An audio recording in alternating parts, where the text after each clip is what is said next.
ദീർഘമായ പ്രസംഗത്തിനൊന്നും മുതിരുന്നില്ല. മനോഹരമായ ഈ സംഗീതം പോലെ മനുഷ്യരുടെ പരസ്പരമുള്ള സ്നേഹവും ആസ്വദിക്കാൻ ഈ നാടിന് എന്നും കഴിയണം എന്നുള്ളതിന്റെ ഏറ്റവും വലിയൊരു തെളിവാണ് ഈ സംഗമം എന്ന് പറയാതിരിക്കാൻ കഴിയില്ല. കിഴങ്ങൂർ ഫെസ്റ്റിന് എല്ലാവിധ സ്നേഹഭാഗങ്ങളും നേരെയാണ്. ഈ ഓരോ ഫെസ്റ്റിവലിന്റെയും പ്രധാനപ്പെട്ട പ്രത്യേകത അത് നമ്മളെല്ലാവരെയും ഒരുമിച്ചൊരിടത്തിൽ ഇരുത്തും എന്നുള്ളതാണ്. എന്റേതെന്ന് എനിക്ക് ഈ സംഗമത്തെയോ സായനത്തെയോ വിളിക്കാൻ കഴിയില്ല. നിങ്ങളുടെ ആരുടേതെങ്കിലും എന്ന് വ്യക്തിപരമായി നിങ്ങൾക്കും വിളിക്കാൻ കഴിയില്ല. പക്ഷെ നമുക്ക് എല്ലാവർക്കും കൂടെ പറയാൻ പറ്റുന്ന ഒരു കാര്യമുണ്ട്. ഇത് നമ്മുടേതാണെന്ന് പറയാൻ കഴിയുന്നു എന്നുള്ളതാണ് ഇതിന്റെ ഏറ്റവും വലിയ പ്രത്യേകത. നമ്മുടേതെന്ന് വിളിക്കാൻ കഴിയാവുന്ന പൊതു ഇടങ്ങൾ ഓരോന്നും അത് എത്രത്തോളം സൃഷ്ടിക്കപ്പെടുന്നു അതിക്കാലത്ത് അത് അത്രത്തോളം മനോഹരമാണ്.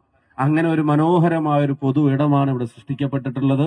അതിന്റെ മനോഹര കലാകാരന്മാർ വന്ന് അതിന് സംഗീതത്തിന്റെയും നൃത്തത്തിന്റെയും കലയുടെയും കൂടെ ഏറ്റവും മനോഹരമായ സംഗമമാക്കി അതിനെ മാറ്റുമ്പോൾ അതിന് തുടർച്ചയുണ്ടാവട്ടെ. സ്നേഹം പരസ്പരം മനുഷ്യർക്കിടയിൽ മുട്ടിട്ട് വളരട്ടെ. ഈ കുട്ടികൾ അവര് പഠിക്കട്ടെ. അച്ഛനും അമ്മയും ഉപ്പയും ഉമ്മയും ഒക്കെ മറ്റെല്ലാം മാറ്റിവെച്ചൊരു നാടിന്റെ കീഴിൽ ഒരുമിച്ച് അണിനിരക്കുന്നത് അവർ കാണട്ടെ. കലയ്ക്ക് കൈയടിക്കുന്നത് അവർ കാണട്ടെ. വലിച്ചു കയറ്റുന്ന പൊടിയേക്കാൾ ലഹരി നല്ല പാട്ടിനും നൃത്തത്തിനും ഗോളിനും സിക്സിനും ഒക്കെ ഉണ്ട് എന്നുള്ളത് പുതിയ തലമുറയും പഠിക്കുന്ന സായാഹ്നങ്ങൾ നമുക്കുണ്ടാവട്ടെ എന്ന് മാത്രം പ്രാർത്ഥിച്ചുകൊണ്ട് ആശംസിച്ചുകൊണ്ട് കൃത്യസമയത്ത് ഇതിന്റെ ഉദ്ഘാടനം നിർവഹിച്ചതായി പ്രഖ്യാപിച്ചുകൊണ്ട് നിർത്തുന്നു. ഞാൻ തമാശ പറഞ്ഞാണ്, നേരം വൈകിയെന്ന് അറിയാം.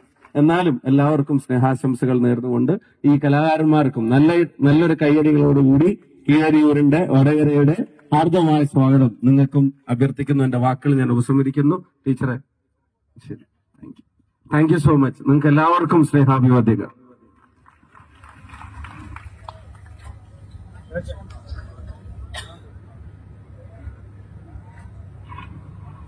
ബഹുമാനപ്പെട്ട MP ഉദ്ഘാടനം ചെയ്തതിൽ വളരെയധികം സന്തോഷമുണ്ട്. നമ്മുടെ വടകര നിയോജകമണ്ഡലം MPക്ക് കീഴരിയൂർ ഗ്രാമപഞ്ചായത്തിന്റെ പേരിൽ നന്ദി രേഖപ്പെടുത്തുന്നു. കുറഞ്ഞ വാക്കുകളിൽ വലിയൊരു സന്ദേശം നമുക്ക് മുന്നിലേക്ക് എത്തിച്ചു. മലപ്പുറം ജില്ലയിലെ പൊന്നാനിയിൽ ജീവിച്ചിരുന്ന KV അബൂബക്കർ മാഷിന്റെ വളരെ പ്രശസ്തമായ ഒരു കലാമാണ്.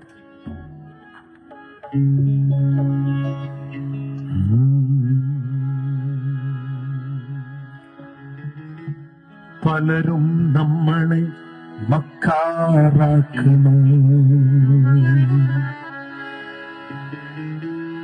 പലരും നമ്മളെ മക്കാറാക്കുന്നു, പറയും ഞാനാ ഹക്ക്.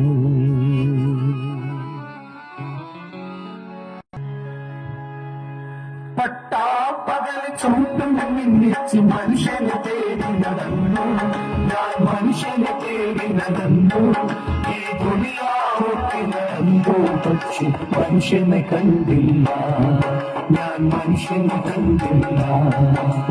പട്ടാപ്പകൽ ചൂട്ടും മിന്നിച്ച് മനുഷ്യനെ തേടി നടന്നു, ഞാൻ മനുഷ്യനെ തേടി നടന്നു, ഈ ദുനിയാവൊക്കെ നടന്നു, പക്ഷെ മനുഷ്യനെ കണ്ടില്ല, ഞാൻ മനുഷ്യനെ കണ്ടില്ല. പട്ടാപ്പകൽ